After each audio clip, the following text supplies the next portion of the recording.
तुम्हाला माहिती आहे का? अमेरिकेचे 10 असे काही प्रॉडक्ट्स आहेत, जे खूप इम्पोर्टंट आहेत. ते फक्त भारत मॅन्युफॅक्चरिंग करतो. त्याचा संपूर्ण डॉमिनन्स भारताकडे आहे आणि त्याची व्हॅल्यू जवळ-जवळ $500 बिलियन्स इतकी आहे. तुम्हाला माहिती आहे 1 बिलियन म्हणजे जवळ-जवळ 9,000 करोड रुपये असे आपण $500 बिलियन्स बद्दल बोलतोय. त्याची मॅन्युफॅक्चरिंग फक्त भारत करतो अमेरिकेसाठी. जर भारताने काही निमित्ताने हे प्रॉडक्ट्स अमेरिकेला नाही दिले, तर काय होईल? पॅनिक होईल. शुद्ध अनफिल्टर्ड जिओपॉलिटिकल पॅनिक. स्वागत आहे तुमचं माझ्या चॅनलवर, जिथे आपण फक्त आणि फक्त खरं सांगतो आणि सत्याला आपण शुगरकोट करत नाही. 2026 मध्ये परिस्थिती बदलली आहे.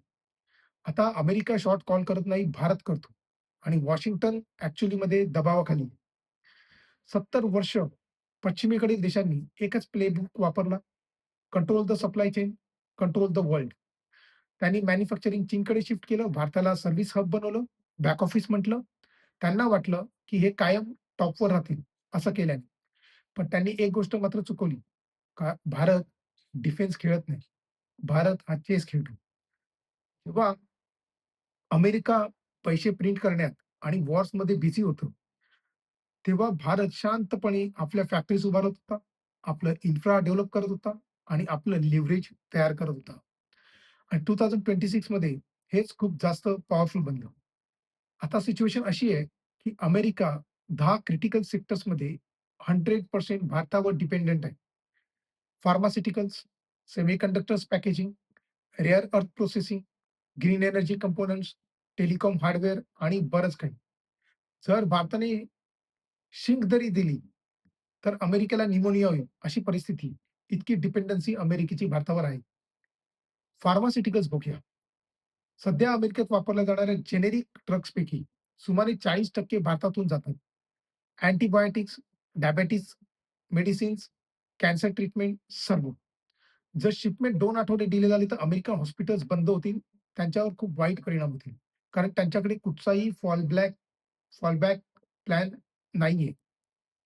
भारतीय फार्मा कंपन्या ए-पी-आयजमध्ये ॲक्टिव्ह फार्मास्युटिकल्स इन्ग्रीडियंट्समध्ये सुद्धा खूप कमी कॉस्टमध्ये काम करतात. मागील काही वर्षात शेकडो इंडियन प्लांट्सला एफ-डी-ए अप्रूव्हल्स मिळाले.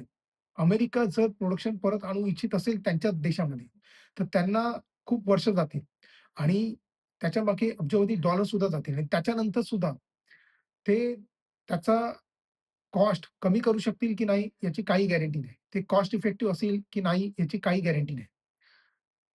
सेमीकंडक्टर्स पॅकेजिंग त्याच्यामध्ये सुद्धा भारताने मोठी भूमिका बजावली. ती बनवणं हा एक भाग आहे. पण पॅकेजिंग आणि टेस्टिंग शिवाय चिप युजलेस आहे. या सेगमेंटमध्ये भारताचा शेअर वेगाने वाढतोय. अमेरिकन टेक जायंट्स आता इंडियन फर्मवर डिपेंडंट आहे. रेअर अर्थ, रेअर अर्थ प्रोसेसिंग, ईव्हीज, विंड टर्बाइन्स, स्मार्टफोन यासाठी आवश्यक असलेले एलिमेंट्स. चीनची यात जवळ-जवळ मोनोपोली आहे. पण या क्षेत्रातही भारताने इन्फ्रा आणि पार्टनरशिप मजबूत केली आहे. क्लीन प्रोसेसिंग स्टँडर्डमुळे ग्लोबल कंपनीज भारताकडे वळत आहेत. सोलार सेक्टरमध्ये भारत मोठ्या प्रमाणात सोलार सेल तयार करतो. यूएसने चीनवर टॅरिफ लावले, पण अल्टरनेटिव्ह म्हणून भारत पुढे आला. आता तर भारताने नेक्स्ट जनरेशन सोलार टेकवर सुद्धा काम सुरू केलंय. भारतीय लॅब्स याच्यावर काम करतात आहेत. ऑटोमोटिव्ह पार्ट्स ह्याच्यामध्ये सुद्धा भारत जगातील मोठ्या एक्सपोर्टर्सपैकी एक आहे. Ford, GM, Teslaसारख्या अमेरिकन कंपन्या ह्यांना ह्या इंडियन सप्लायर्सवर अवलंबून आहेत. इंडियन कंपोनंट्स कॉस्ट इफेक्टिव्ह असतात आणि कॉम्पिटिटिव्ह असतात. टेलिकॉम हार्डवेअर, 5G इन्फ्रा भारतीय कंपन्या ग्लोबल साऊथमध्ये नेटवर्क बिल्ड करत आहेत. आफ्रिका, साउथ ईस्ट एशिया आणि लॅटिन अमेरिका येथे सुद्धा इंडियन स्टँडर्ड आता वापरले जातात. Textile, precision instruments, aerospace components, chemicals अनेक सेक्टर्समध्ये भारत ग्लोबल सप्लाय चेनमधील एक इंडिस्पेन्सेबल नोड बनलाय. आता पुढे काय होऊ शकतं? 3 सिनारिओ होऊ शकतात.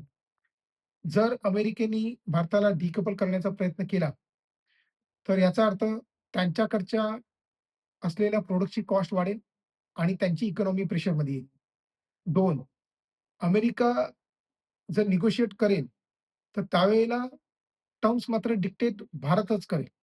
3, अमेरिकेने जर नवीन रिॲलिटी स्वीकारली, तर मात्र मग भारताला कोणी थांबवू शकणार नाही. तो 21st सेंचुरीचा मॅन्युफॅक्चरिंग सुपर पॉवर बनेल. मोठं पिक्चर बघितलं, तर ही फक्त 10 प्रॉडक्ट्सची गोष्ट नाहीये. हा एक ग्लोबल पॉवर शिफ्ट आहे. भारताची इकॉनॉमी ट्रिलियन डॉलर स्केलवर आहे. इन्फ्रा वेगाने वाढतोय, इनोव्हेशन वाढतोय. पण ते एक बॅलन्स विचार करणंही गरजेचं आहे. ग्लोबल इकॉनॉमी पूर्णपणे इंटरडिपेंडंट असते.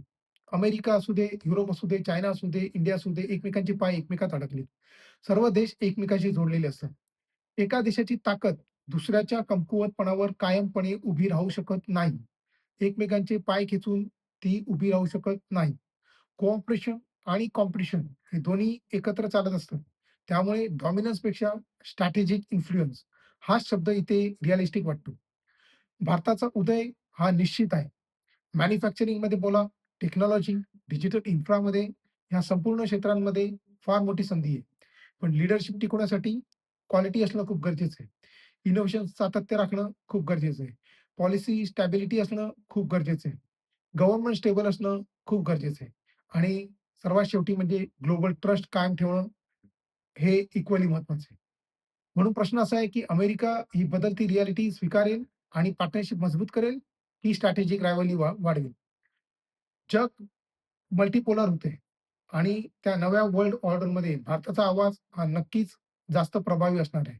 जय Hind. Thank you so much.